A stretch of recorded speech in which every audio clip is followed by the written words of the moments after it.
มาสุงคาปองสิบนะตอนสิบปื้นตีนาลิน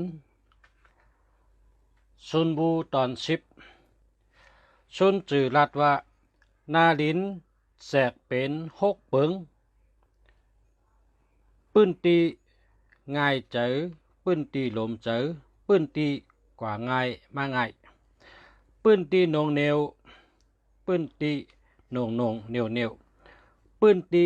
ข้องคำปื้นตีข้องคำปื้นตีเลขกิบแก็บปื้นตีแก็บแล้วก็กิบ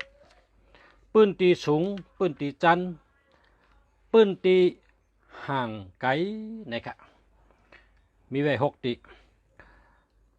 ข้อที่1เฮากว่าก็ไล่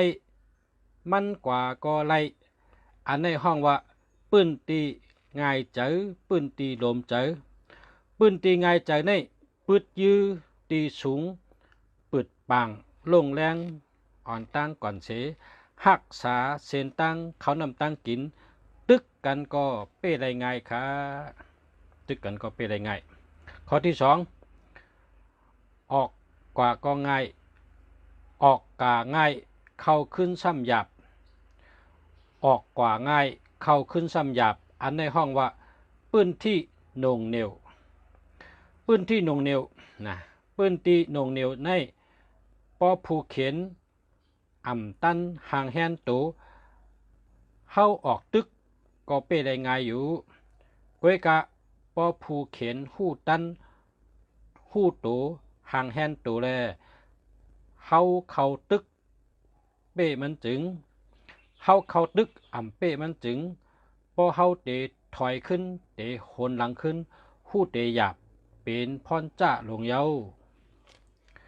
ข้อที่3เฮาออกตึกอ่อนตั้งอ่ำลีผู้เขียนออกตึกอ่อนตั้งก็อ่ำดีอันในห้องว่าปื้นตีข้องขำในยาวปื้นตีข้องขำปื้นตีข้องคำเหมือนไหนปิกว่าผู้เขียนอ่อยเยอก็อ่ำดีเอาผู้เขียนหยอกล้อก็อ่ำดีเข้าผู้เขียนยืนปันเยอก็เฮาอ่ำดีเอาเฮาอ่ำดีออกตึกลาเฮาอ่ำดีกว่าตกล็อกเขาลาต้าแกงถอยหยอกเฮอผู้เขียนเขามาในล็อกนั่นละเพราะว่าหยอกถอยเฮอผู้เขียนเขามาตกล็อกนั่นเย้าจึงพอเฮาออกมาครึ่งหนึ่งถอยออกมาครึ่งหนึ่งเฮอผู้เขียนยันชูมาแตนเขามาตกล็อกเฮาเดคบซิมเอาอันนี้เป็นพรดีลงเยาปื้นตีเลขกิบแก็บอันในห้องว่าเฮาดียึดไหลอ่อนตั้งเสก่อนวางแผนแน่นหนาเปิ้นเพราะว่าผู้เขียนซิมไหลก่อนยึดไหลก่อนจึงวางแผนแน่นหนาเปิ้ท่าจึงอย่าไปเข้าตึกพอแหงมันเล็กเกมังเตะเข้าตึกไหลอยู่ปื้นตีสูงจันเฮาดียึดซิมเอาอ่อนตั้งเชก่อนเลือกตีสูงปึดปางเย้าเปิดทาเปิ้นปอผู้เข็นยึดไหลอ่อนตั้งจึง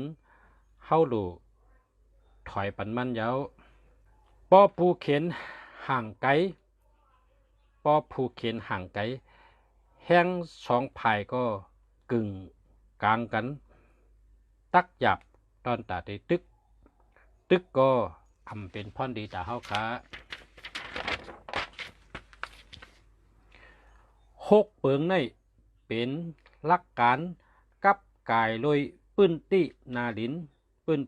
นผู้มีปุนพรลำลองเตะโหลไลเลเพนเฮาฮู้ป่องแจงแรงเจอตั้ง6ขั้นตอนค่ะล็อกการของตับซึกในมังเจอ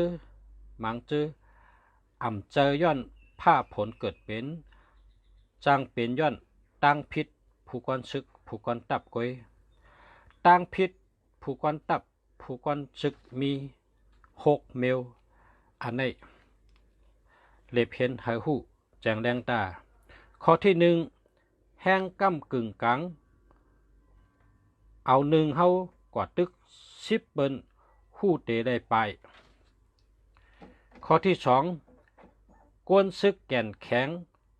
ขุนหารขุนซึกอ่อนแอหู้เป็นรองยุบยอมหย่อนยานของเฮาข้อที่สามขุนหารขุนซึกแก่นแข็ง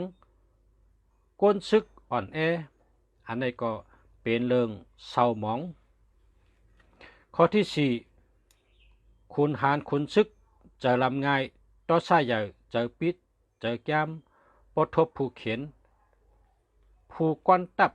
อ่ำไปตั้นราดสังกอออกกับตึกข้างกวยออกกับมังห้างกวยตือตันกว่าเฮ็ดทางกวยอันนี้ก็เป็นรองลู่แหลวปังข้อที่ห้าผู้ก้อนตับอ่อนแอผู้ก้อนตับอ่ำแก่นแข็งลาดความอ่ำแตกแรงขุนหารขุนซึกอ่ำหูนาตีอ่ำหูปุนพรอ่ำหูปุนพรตัวเก่าจัดเอ็นแห้งอ่ำถูกตีอ่ำถูกตั้งอันนี้ก็หู้เตเกิดปัสนะนอกปักนอกเบิงนอกปักเบิงค่ะนอกวินัยค่ะข้อที่หกผู้ก้อนตับอ่ำหมอล่ามขัดผู้เข็นเอาตึกน้ำเอาโอนตึกแข็งอ่ำเลิกขิงอ่ำเลิกตีอ่ำหู้ว่าเตเอาก้นเจอเหลอไว้แนวหน้าอ่ำหู้นำกัดก้นตัวเก่าอ่ำหับอ่ำหู้จักนำกัดก้นตัวเก่าจึงในเกาะลู่แล้วค่ะหกเบิงใน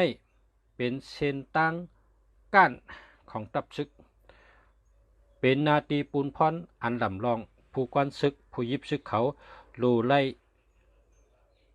หู้เตะแจงแรงเตะเล็บเห็นนับสอนดีๆก่อนสับภาวะตื่นล่างน้ำลินหินผาเป็นอันจอยการซึกก้อยกะการล่ามขัดมีสติมีหยันปิญญามีไหวพริบอันนี้เป็นผู้กุมเอ็นแห้งซึกโหลนับช่อนปัญหาเพเข็นจำหือไกนำกัดผู้ก้อนตับผู้หู้รองเจอในเพราะว่ามีนำกัดผู้แจงแรงจึงออกตึกก่อตื่นเปะออกตึกก่อตื่นเปะตังหับก่อตื่นเปะเพราะว่าอ่ำหู้รองเจอในจึงออกตึกก่อกันอยู่เปะก่อกันเหมือนกันค่ะสั่งว่าผู้ตึกตักเตปี้จึงผู้ตึกเพราะว่าตึกเตเป้จึงคนหอคำห้ามก็อำโหลดทอมเพราะว่าเฮาฮู้ว่าปอตึกแต่ได้พรดีปอตึกตื่นเตเป้ปอตึกตื่นเตหบชิมได้พอเฮาฮู้หลีจังแรงหลีจึงคนหอคำห้ามก็อำโหลดทอมเพราะว่าเฮาตึกเฉลชิมไรยันชูหบไรยันชูเปิ้นในจึงพอเฮาฮู้หันจังแรงจึงในปังตึกตีนั้นคนหอคำห้ามเฮาก็อำตับโหลดทอมจังว่าลองหบตึกโดยอ่ำเจอจับแป้นจือเสียงถอยซึกอ่ำเงื่งอ่ำเบตั้งพิษกวยวนขอบหันถึงตาตีแกดเขก้นเมืองวนถึงหักก้นเมืองหักปอเมก้นเมืองหักก้นเมืองเหมือนหักลูกตัวเก่าหักก้นเมืองเหมือนหักปอเมตัวเก่าโปเป็นคนซึกจังไหนจึงเลยว่าเป็น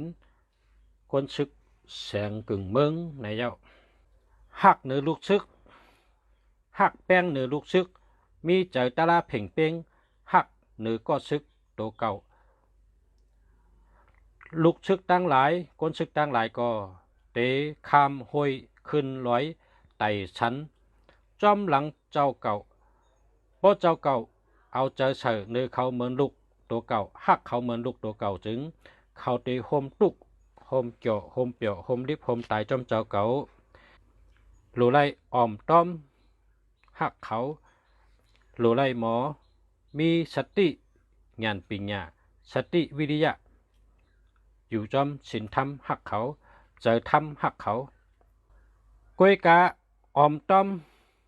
หักอยู่เจออำไรหักอยู่สั่งอำไรพิษอยู่อำเฮ็ดจอมปักเปิงซึกป้อไหนจึงเหมือนตั้งปอเมเลี้ยงลูกอำเจอกินไรลูกอ่อนตื้อป้อหล่อนตื้อจึงเหมือนหนังปอเมสั่งช้อนอำไรเจอกันตีไรก็อำไรนั่นยาวฮู้ว่าซึกเขาตึกไรกวยอำฮู้ว่าผู้เขียนตึกไรในเตเป้ครึ่งหนึ่งชุมครึ่งหนึ่งฮู้ว่าผู้เขียนตึกไรเย้ากวยอำฮู้ว่าซึกเขายังไปตึกไรในก็เตเป้ครึ่งหนึ่งชุมครึ่งหนึ่งฮู้ว่าผู้เขียนตึกไรกวยกะเฮาอำฮู้ว่าเปิ้นตีนาลินยังไปปึดปันตื้อตังเฮาในก็ชุมครึ่งหนึ่งเป้ครึ่งหนึ่งผู้หอบฮู้การซึกผู้ฮู้การซึกผู้รอบฮู้ผู้หอบฮู้การซึกในต้งเย้าอ่ำลงอ่ำลืมออกความสั่งเย้าอ่ำลงอ่ำลืมลาดความอ่ำกังอ่ำกามีสมาธิหลีเจอมันเจอกึมดีสั่งฮู้เปิ้นว่าอันไหนตึกให้หือก็ตั้งเป๊ะอ่ำห้างเย้าก้นอันฮู้น้ำลิ้นหินผาอย่าสีอู้ตู้ภาพผลและฮู้เปิ้นฮู้เฮาอันไหนตึกตีไรก็ตื่นเป๊ะนะครับมาสงค่ะอันนี้เป็นตอนที่10ครับมาสงค่ะ